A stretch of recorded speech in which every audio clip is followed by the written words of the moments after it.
that. September 11th, we would always dedicate a show to remembering the almost 3,000 lives that were lost that day.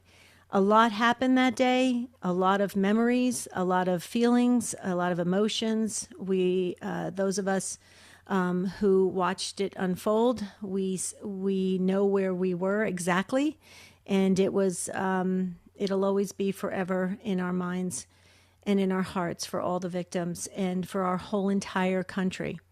So it's 23 years. It's been 23 years, and a lot of people have grown up, and a lot of people moved on with their lives, moved out of the city, and I know some people moved out of New York City.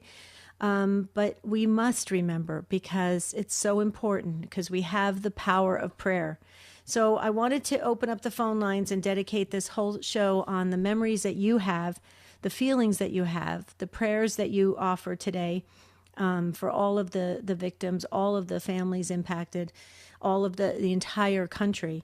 Please, I'm asking you to call in and share, because it's a time for us to come together and to remember, so that we don't go by the saying, history repeats itself. We want to really remember, and so be prepared, and we want to get our souls in a proper state so that we're always prepared to meet the Lord.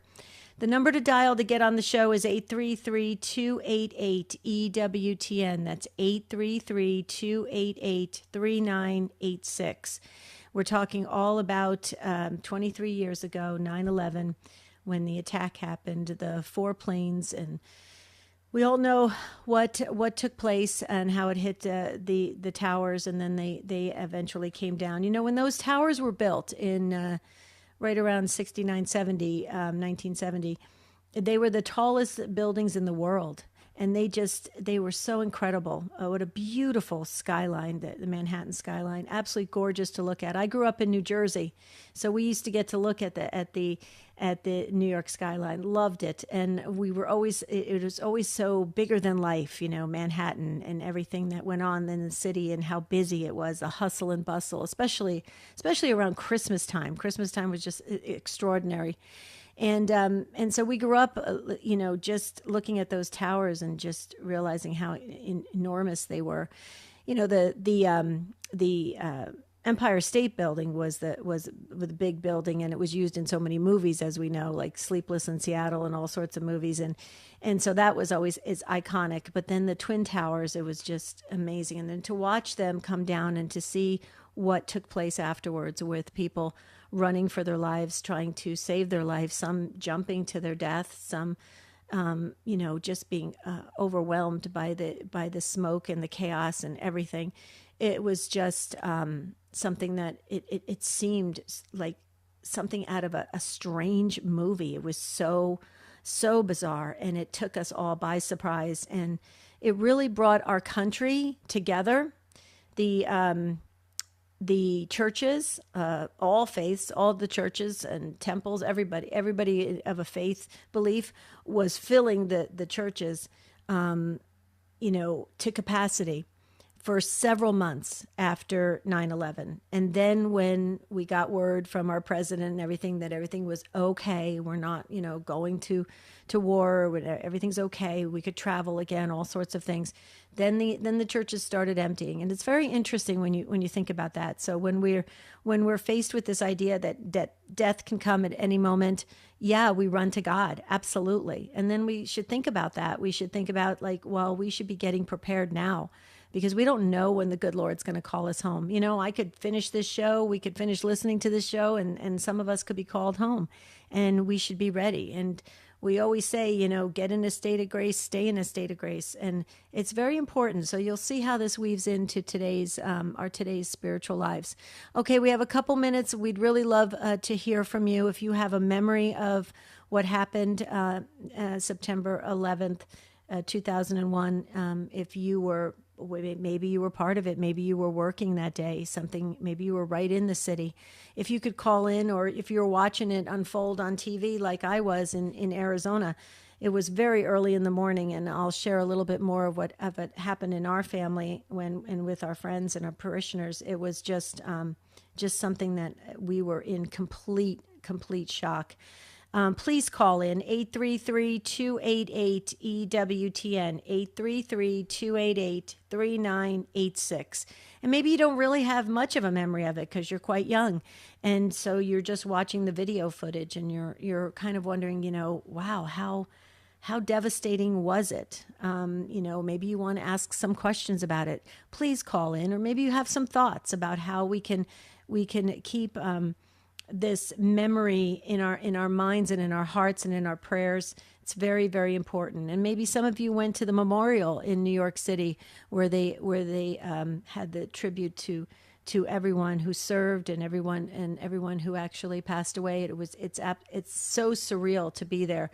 I actually saw it and it was so silent, eerily silent. And wow, there's so much to say about this. Not a lot of time, less than an hour, so I really need to hear from you. So please call in. The phone lines are lighting up, 833-288-EWTN. That's 833-288-3986.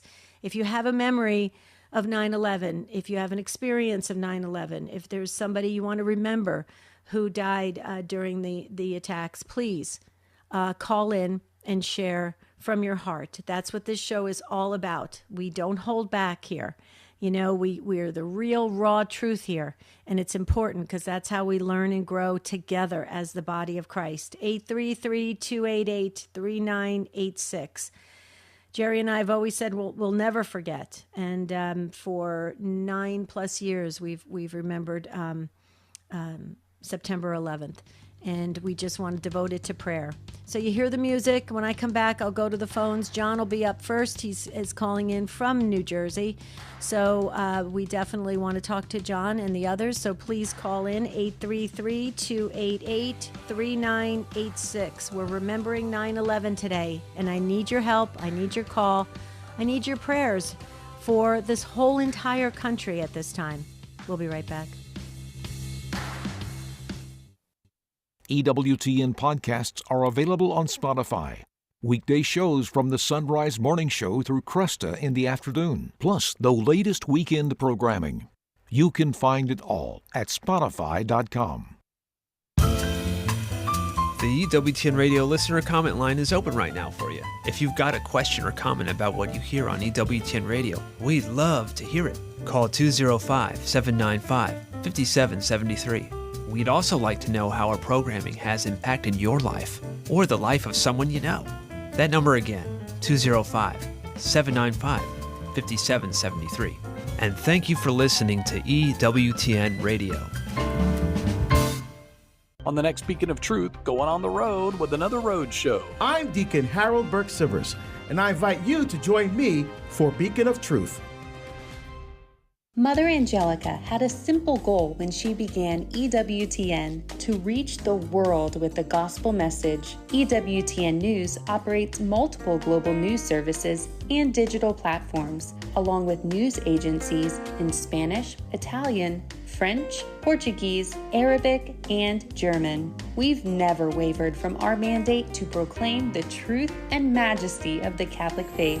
Thank you for joining EWTN in this mission. 24/7 Catholic Radio, this is EWTN. We're remembering 9/11 today on Take Two with Jerry and Debbie. I truly need your call, 833-288-3986. John from New Jersey, hold on just another second. I want to share with our listeners, EWTN Media Missionaries prayerfully takes EWTN to parishes and the community through the print and electronic media we provide. You can help EWTN share the good news by becoming a media missionary today. Visit EWTNmissionaries.com and join us in sharing the eternal word with the world. It's a really good ministry, you guys, so I love the media missionaries.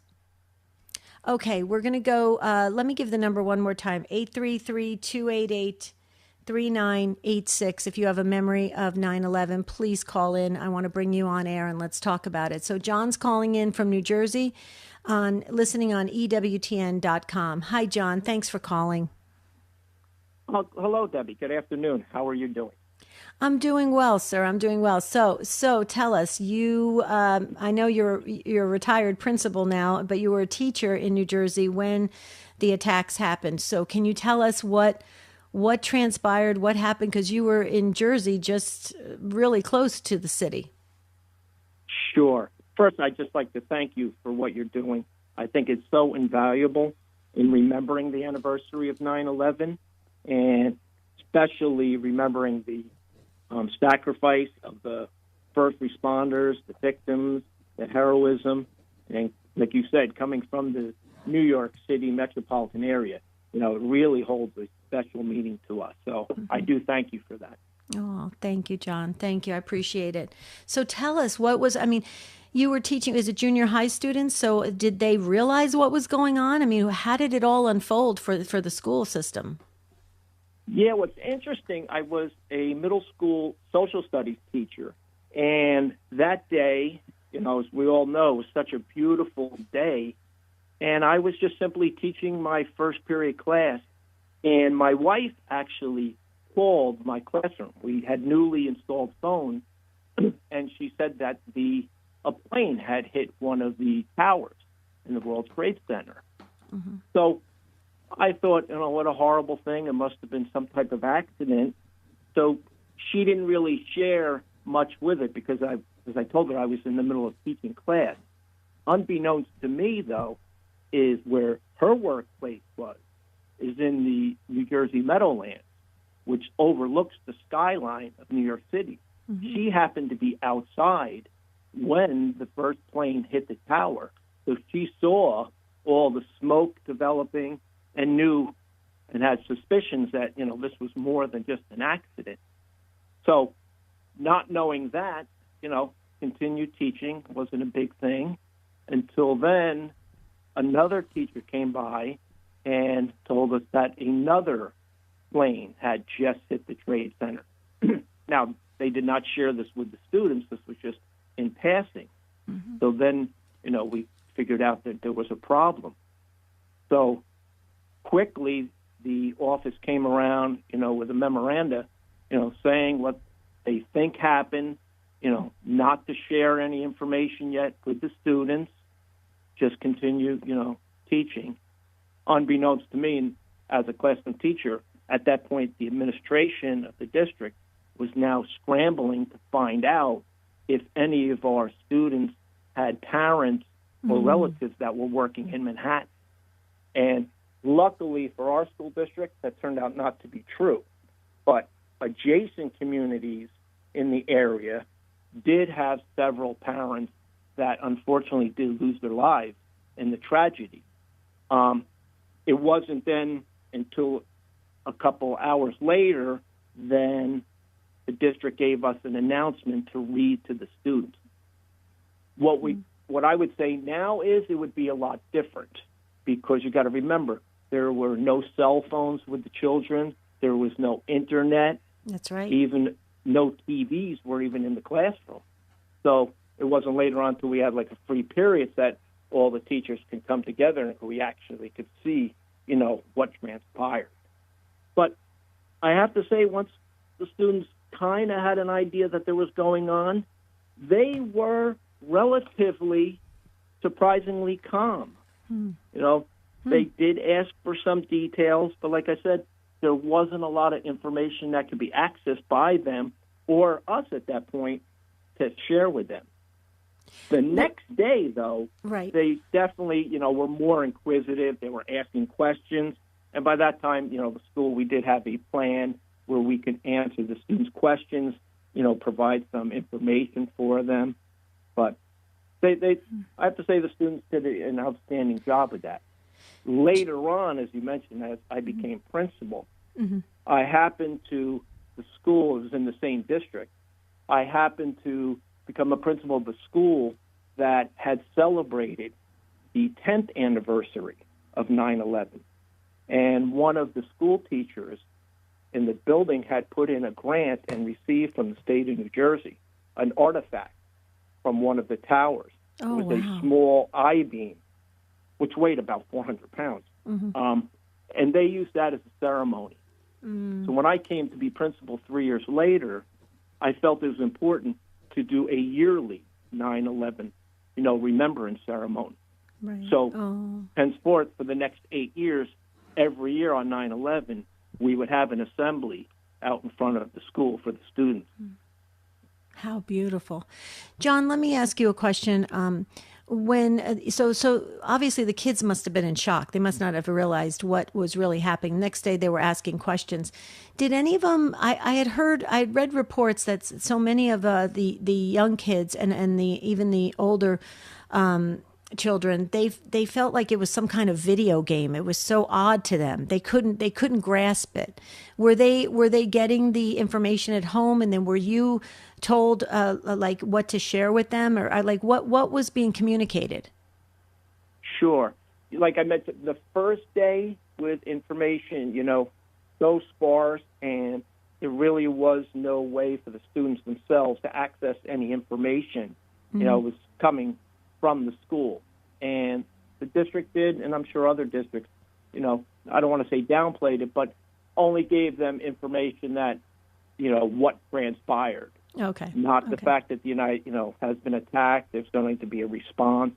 Those things I would say came, post later, a couple days afterwards, more information was handed to the students. Then again, maybe the high school students were abreast of more information, but the middle schoolers, you're talking 12, 13-year-olds, they didn't really have a sense, I think, of what was going on.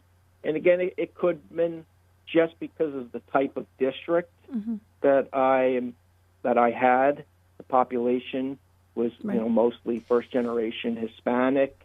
They didn't have a lot of families that were working over in Manhattan. Okay, so they didn't have a real connection to the city. John, let me ask you this question. You have an extensive background in teaching history and social studies. What are your overall thoughts about, do you feel like it's fading in our minds? Do you what can you give us any wisdom or insights on what we should be feeling 23 years later? Yeah, sure. And I mentioned it's so important what you are doing to have these anniversary remembrance ceremonies and what took place, today over in New York City at Ground Zero. But I think too often in our postmodern society that there is a concerted effort to dismiss, or at least downplay certain traditions, customs that promote, positive American values, things like patriotism, that it's so important that we continue doing these ceremonies at, the ground site, but in the school, because that's where the information, that's where the values are going to be instilled into our students. So I would encourage, all educators to continue doing this. Like I said, we had these every year, and it was an elementary school from kindergarten to fourth grade. You don't have to go into great depth what happened, but, you celebrate the first responders. You sing patriotic songs. We did it out in front on the lawn. We invited, the mayor, the council, parents, things of that, so that students understand that we don't forget the things that happen in our country, and we learn from them, and we continue to recognize the importance of not only remembering, but keeping a custom that America is going to be free and continue to do those things to make us a free country. Well said, John. John, you started off the call with some really kind compliments of the show and what we're doing. Thank you so much. But I'm going to send the compliment back to you. Thank you, sir, for shaping young minds for so many years and being a principal. And I'm sure you were a fantastic principal, and now you're enjoying some of those the beginning of your retirement. So I love that. I hope you have the best years of your life, relaxing and knowing that you helped to shape the next generation. So thank you for all you have done and continue to do, John. Oh, thank you so much. Wonderful words to hear from you. Oh, God bless you. And say hello to Miss Gigi, okay? I will do that. Please say hello to Jerry for us. God bless you. Okay, thank you. God bless you. Thank you, John, for calling in from New Jersey. That was a great call getting us started. It came from a teacher who actually went through it with his students, and then he became a principal, and how he kept the memory going each year. Very, very deep and very important. And that's what we're trying to do here on Take Two. So if you have something to say about 9/11, if you have an experience, if you have questions about 9/11, call in 833-288-EWTN, 833-288-3986, because we said we would never, ever forget. We're going to go to Brenda, and Brenda is in Chester, New Hampshire, listening on the Station of the Cross. Hi, Brenda. Welcome to the program. Hi. So my experience was a girlfriend of mine called me at my home and said, have you seen can you hear me? Yes, we can. Go right ahead. Okay. And she said, Brenda, have you seen what's going on? Turn on your TV. And I was getting ready to go sing at a nursing home because I'm a music minister. And, I mean, the feeling I got watching that second plane hadn't hit the second tower yet.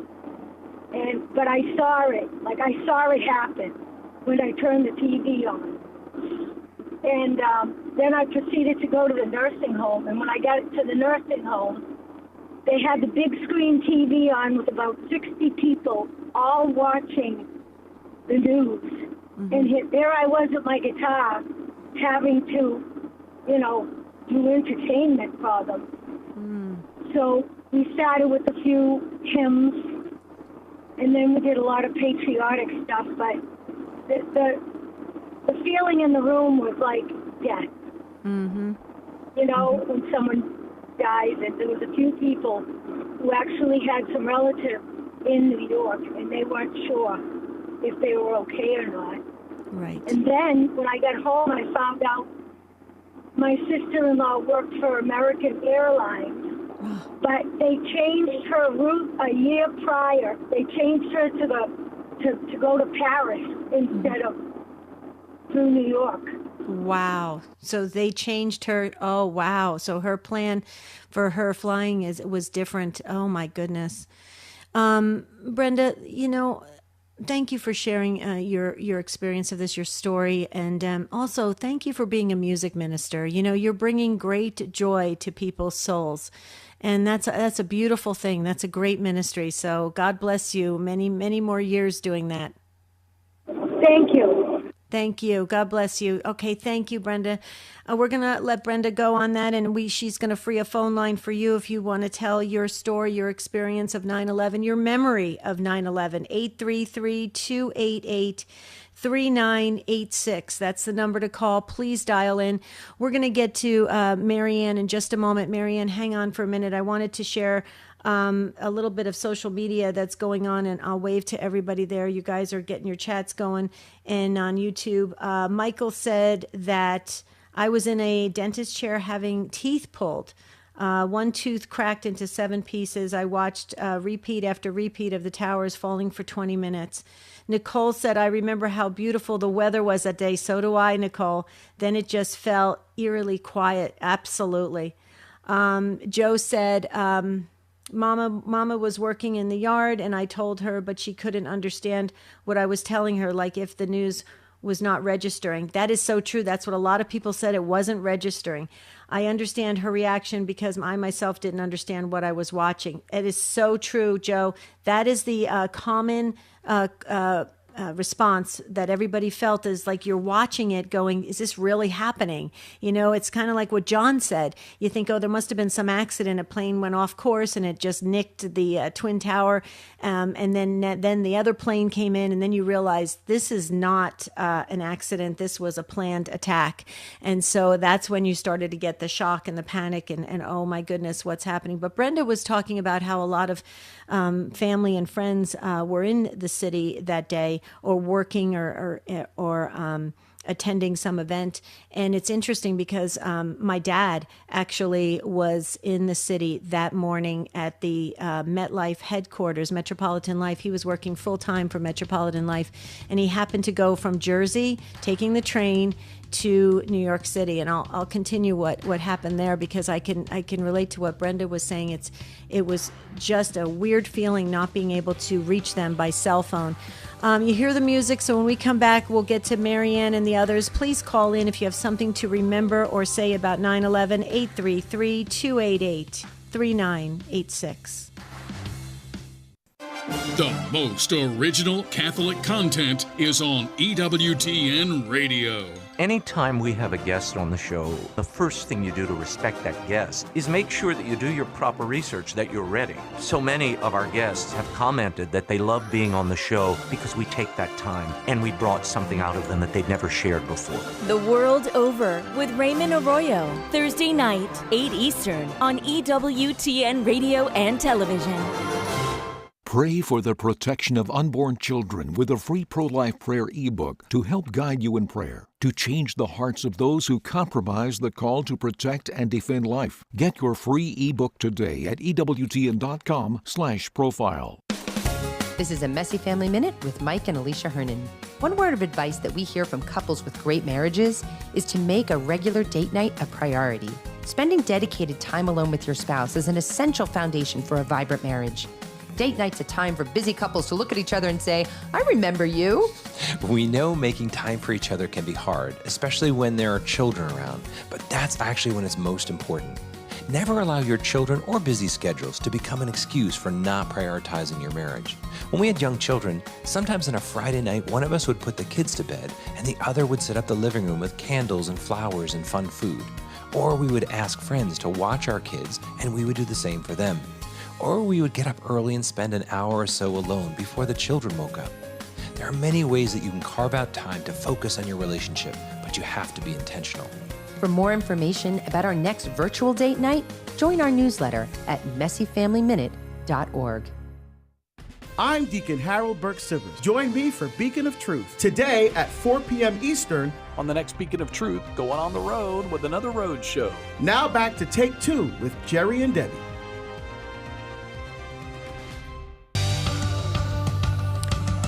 We're remembering today the tragic events that happened 23 years ago, 9/11. We will never, ever forget. So I'll get to Marianne in just a moment. I just wanted to congratulate another member of the EWTN radio family. Good Shepherd Radio, with 2 stations serving Jackson, Michigan, is celebrating 10 years with EWTN. Congratulations to Bob Look at WJKN from your friends here at EWTN. Thank you so much. 10 years of spreading the gospel message. Real quickly, I was just sharing that I can relate to what Brenda was saying, because we got a phone call. Remember, I came from New Jersey, was raised in New Jersey, but then I moved to Arizona when I went to college, and so it was several hours earlier in Arizona. So we got the call. My sister called that my dad happened to go to the Metropolitan Life building, the headquarters, because he was still working full time for MetLife. 73 years old, took the PATH train in, and he'd gotten in right before the Twin Towers were hit, but his cell phone coverage was gone. We couldn't reach him, and so it was like, are you kidding me? You went to the city. This was the one day you went to the city, and my dad only went to the city maybe once a year, and he went to the city on this day. But the interesting thing is 73 years old, my dad was a Navy corpsman, and so he was on a hospital ship. And with his medical training, my dad at 73, as soon as he saw what was happening, he knew something was wrong, and he ran to the nearest hospital or station to help, to see if he could give blood or do something. And he was never the same after that. He lived 10 years, but he could never talk about 9/11 without bursting into tears. It was quite traumatic for him, and he said what he witnessed was so horrific of the panic and the devastation. But then he also witnessed incredible heroes emerging from every which way, coming in from other states. I mean, it was unbelievable. So it's an interesting dynamic we're talking about today. Let's go to Marianne. She's been waiting so patiently in Bluentsville, Alabama, on the EWTN app. Hi, Marianne. Welcome to the program. Oh, hi. How are you? I'm doing well, thank you. I live in Scotts Plains, and that was 18 miles from the city. We could see the smoke from the towers. Sadly, we saw the second one get hit live, and then my nephew Matthew Stipa missed the train that day, so that was the first miracle. And he works at Cantor Fitzgerald. Mm. My nephew Dan he was going in to have lunch with his friends, so he saw them jump out the window, tragically. Oh.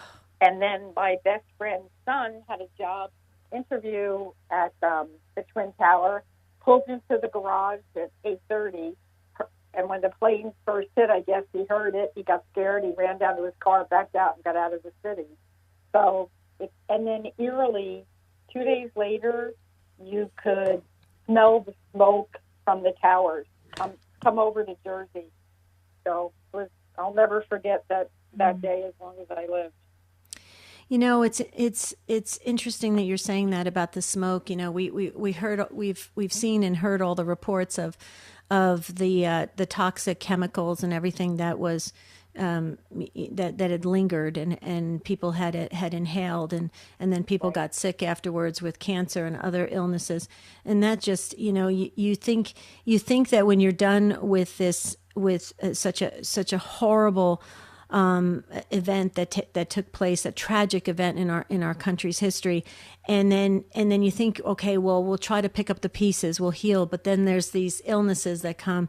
It's just a constant reminder of the devastation that took place that day. And so you probably remember. I bet you if you closed your eyes, could you picture yourself 23 years ago? It's like it was yesterday. Mm-hmm. I worked hospice that night, so I was sound asleep. My daughter came into my apartment, up the steps, holding my little infant granddaughter, who's now 24, and all your kids, all you got to do is look at them and like, oh my gosh, what happened? She goes, Mom, she couldn't even talk. She said, put the TV on. And then we saw the second tower get hit live. Oh my gosh, I'll never forget it. I can see it all very, very clearly. It was horrible. Yep. Yeah. And did you know, Debbie, there were no abortions that week? Do you remember that? I remember them commenting on that. There were no abortions, and everybody went to church. And now look at we all forgot too soon, right? Mm-hmm. Yeah. Mm-hmm. Yeah, that's right. I forgot about that. Thank you for reminding us. And I did see the pictures of churches where people were standing outside the church. I mean, that's how much they couldn't even hold people in the church. And then all of a sudden, 6 months later, the churches were empty again. Right. Yeah. So, wow, that is interesting. I want to thank you. Go ahead. No, go ahead. Any more comments? My girlfriend, one of my best friends, worked at Overlook Hospital in Morristown, which is pretty close by, and they were all the doctors came into the hospital, that were off duty. Everybody came in, nurses came in. They were all waiting for survivors, and it was horrible. They were at the train stations waiting with ambulances. I don't know, that's the rest of the story people didn't hear, but all those hospitals, I'm sure UMD, the Newark, everybody was on standby waiting for survivors, but sadly they never came. So yeah. Well, and Marianne, that's the same feeling my dad had when he was in the city. He said it was just, and the word that we all keep using, it was eerie. It was so out of. It was so abnormal for anything, and then you would expect something to happen to kind of calm the situation, and something else would happen that would make it even worse. And it was like a nonstop, it never ended, and it was the chaos. And my dad was saying the same thing. And I think it truly, I mean, and he was not hurt, thank God.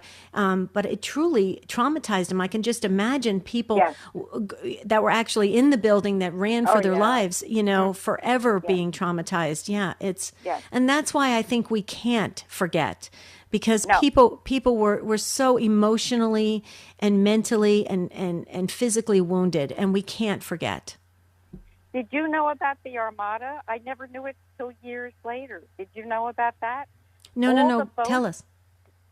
All the boats, they came in rowboats, they came in speedboats, they came in pontoons. Anybody that had a boat from Staten Island and Jersey went over to the city to try to get survivors, to try to get people off of Manhattan. I had no idea. If you Google it, I think you can still read about it. I had no idea. I don't know why that wasn't on the news. What a beautiful thing for people to do. They were so upset they had to get people off Manhattan. Because if you remember, so many people tried to get out of the city. Right. So they were there in boats waiting for people to go over to Staten Island and Jersey. Besides the ferry, God bless them, they went too. Wow. Yep.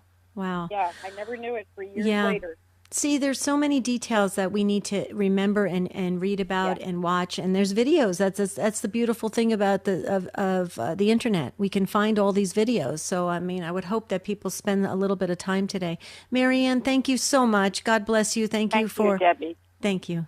I appreciate it.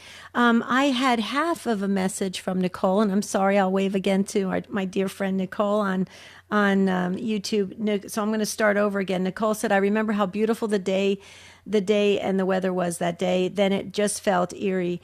I worked across from a motel at the time, and they were landing all the planes, and several landed at our air base. And I remember the bus pulling up, dropping off the passengers. Yeah, it was this eerie, kind of creepy feeling, and it was such a beautiful day out. So it was all these mixed emotions we were having. Thank you, Nicole, for weighing in on that. And I'll get to the other social media comments that are coming in, but I'm going to get back to the phones because we want to make sure that we get to everybody. Nancy is in Boston, Massachusetts, listening on the Station of the Cross. Hi, Nancy. Hi, Debbie. Thank you for taking my call. Thank you. Go right ahead. This is a wonderful segment. I really appreciate it.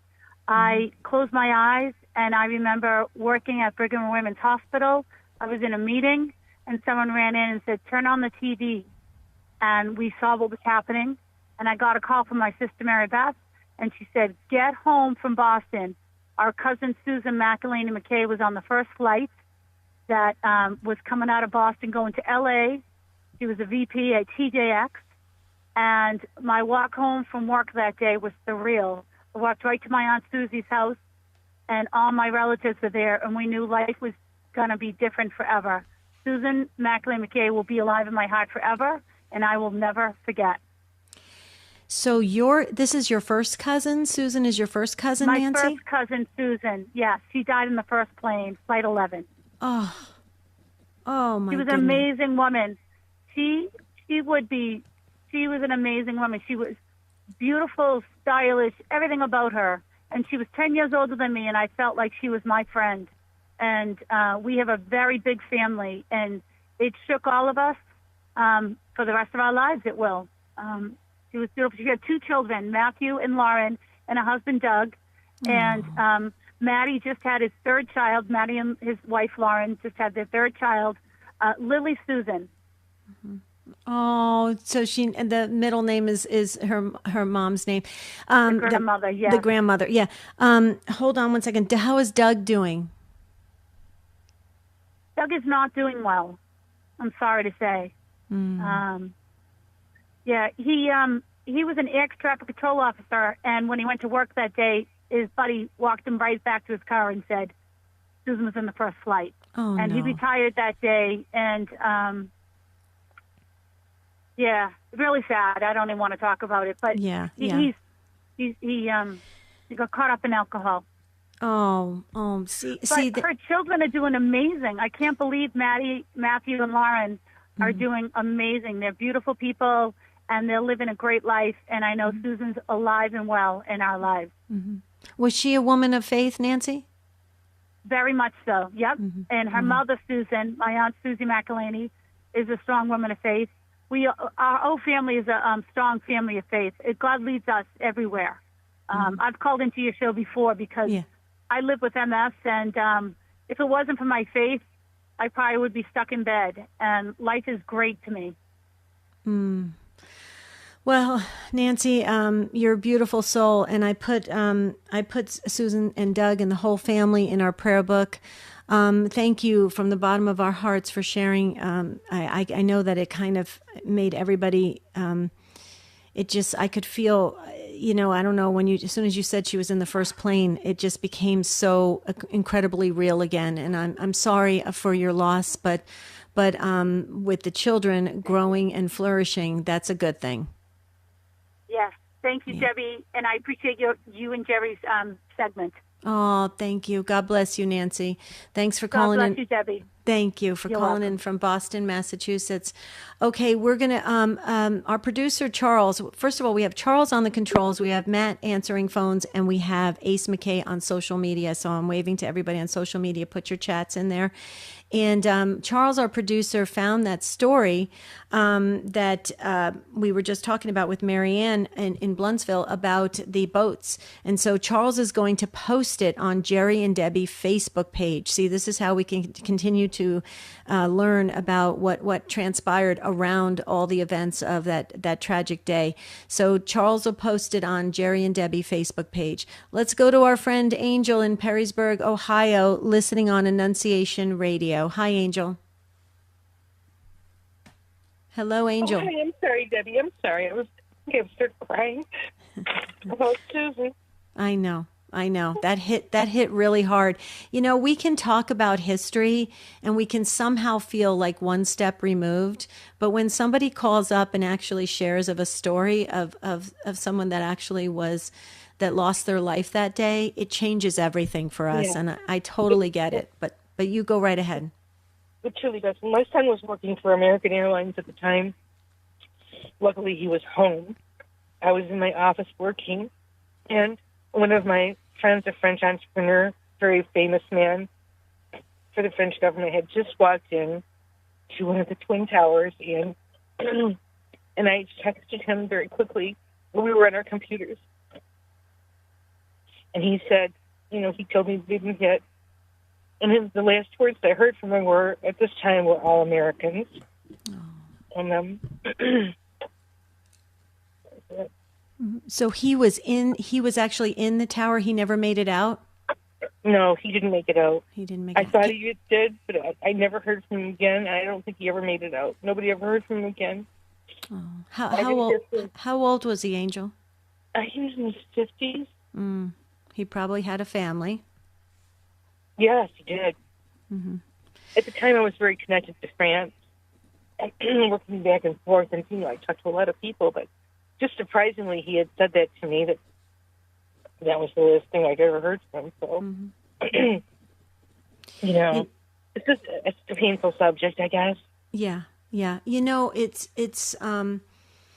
there was a lot of the families of the victims who said that they did get phone calls, or they got some kind of message from the people that were involved right in the towers or around surrounding the towers.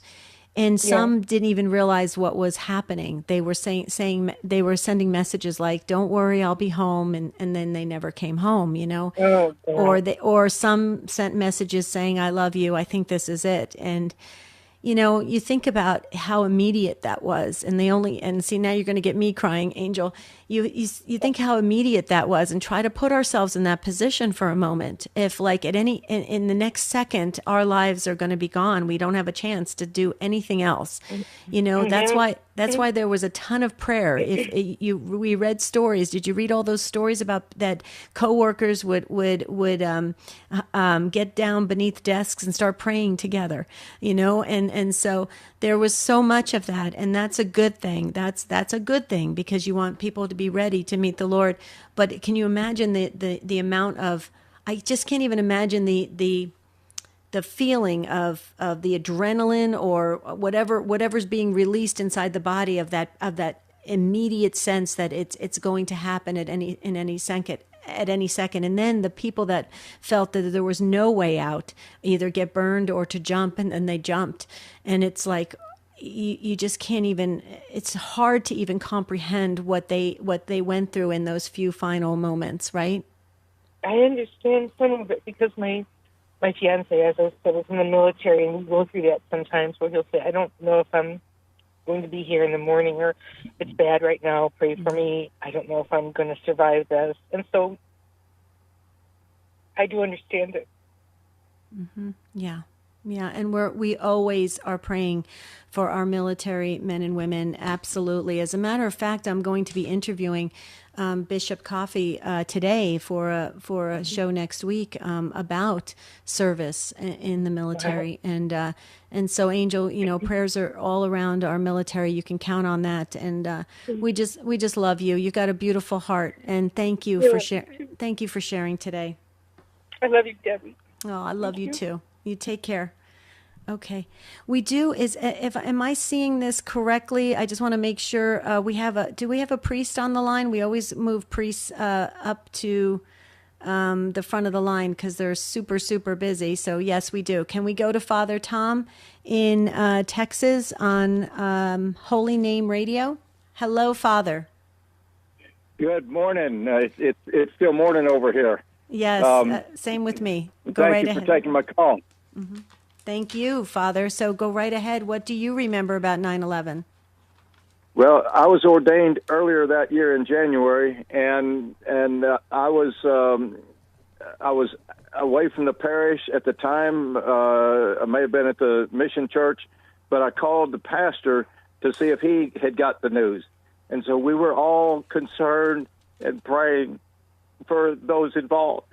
Mm-hmm. Now, I also am a different priest. I'm ex-military, had many years in the Army, Reserve, and National Guard, combat troops. And I was also wondering, would we go to war over that? And would I be called back to active duty? And at the time, of course, I was a priest, but before going to seminary, I was combat troops. And I was wondering if I did go back to active duty, what position would they put me in? But today, I wonder, what are we doing today? Mm-hmm. About it. Now, since then, I've gotten a 5th top secret security clearance because of other military service. And this 5th security clearance, they asked me about how did I immigrate into the country. My father was in the U.S. Air Force, and I was born in Japan. And I had to tell them that Mom and Dad were dead. And when I came into the country, I was still nursing at my mother's breast. And so, I don't know, what boat or airplane we came on. But what are we doing today is my question. I ask that a lot. What are we doing as a Catholic today? And as a Catholic, we need to receive immigrants, and we need to assist them. But we also need to protect ourselves. On my last mission trips, coming back in from Mexico, I could hear many people that were speaking in Middle East languages. I lived in Turkey for 2 years, and I can tell someone speaking in the language from over there. But I think we need to look and see how are we protecting ourselves today, and what are we doing about that? And so I would encourage folks to contact their congressman, no matter what party they're in, and make sure that we are protecting ourselves. Make sure also that we're treating people with love and respect that do come into our country. And that's why we've got such a good country. We need to keep it good. We need to keep it safe. Yeah. I love the way you said that, Father. We have a good country. We need to keep it good. We need to keep it safe. And that's very, very important. Father, do you think we're doing enough to remember what happened? You served in the military. What happened at 9/11? I mean, I know we have all the coverage, the news coverage all day long, and that's wonderful. But are we doing enough just on a daily basis? What can we do with prayer? I mean, I guess dedicate a mass, a rosary for all the victims and their families? Well, we certainly should do that. Yes, that would be great. And especially parents need to teach the children. A lot of children were not born back then, and do they know anything about it? Mm-hmm. We need to teach our children the history so that it's alive in our lives, and that we can protect our children and grandchildren knowing that. We don't need to let it go by unknown. Yeah, that's what John said. Our first caller, who was in he was a principal in school and a teacher, a history teacher, and that's what he said. We've got to educate and teach the proper history. Absolutely, Father. Father, thank you so much for saying yes to your vocation. Well, I've got one other thing I'd like to say too. Sure. These school shootings and things, these shootings around our country. That is a problem of us as a family. I believe that our parents are not teaching the children to love and to forgive. And so because I don't have to forgive, now I can go and shoot somebody. Our parents need to teach the children to love and to forgive. And so we need to encourage our kids and grandkids, people in our parishes to do that, to love and forgive, but to... still, we need to treat him as Jesus would, and I don't think Jesus would ever, he never did go and shoot or kill anyone. Yeah. Well, Father, unforgiveness is going to land us in a long time in purgatory. So we really need to learn how to forgive properly and continually forgive. I couldn't agree more, and it has to be taught at home in the domestic church. Father, thank you so very much. God bless you. Please, please pray for everyone that's calling in. They're trying to get on the air, and I don't think I'm going to be able to get to them because I'm going to run out of time. So if you could say a prayer, because they have such big, generous hearts. Like Kevin in New York, and Cheryl in Arizona, and Tony in Kerrville, Texas. You can always email take2@ewtn.com, but I'm going to squeeze in real quickly Paula in Central Florida. Real quick, Paula, on Sirius XM 130. Take it away. Hi. Yes, on this somber day, my story is really nothing what happened. I remember what I was doing. I was a homeschooling mom. I had a 5-year-old first year at homeschooling, and I had 2 younger kids. But my husband called me from work and said, "You better put the TV on." I went and looked, and I was like in shock. But I was trying to go on with my day because it was nothing happened. But my brother-in-law, which is my husband's youngest brother, he used to work for Cantor Fitzgerald, and he was let go by the grace of God for choices he made. Thank God he lived. But everyone he knew when Cantor Fitzgerald died, he had most of those people at his wedding in 1999. Uncle Rick Pitino, you recognize the name. He was at the wedding too, and his best friend was Billy Minotti. He died on that floor too, and left his wife and 3 young children. And our Uncle Rick took care of those kids. Even to this day, they're obviously family to him. But his best friend passed away, which was his wife's brother. Oh. Such devastation. And I just prayed forever and ever and ever. And I just pray that people can just pray for our enemies and just continue to pray for these people that are still suffering. This is not something that just ended with that day. It's just continuing. Well, and also pray for all the first responders, all the firefighters, police, military, hospital workers, the doctors, nurses, paramedics. Absolutely. I'm sorry I couldn't get. Yes, thank you, Paula. I'm sorry I couldn't get to again Tony and Kevin and Cheryl and the others. Please forgive me. We really need to do a whole couple hours on 9/11, maybe next year. So, thank you to the show team, Ace and Matt and Charles. And tomorrow we're going to be talking about how do you protect your marriage? How do you protect your marriage? That's tomorrow. See you real soon.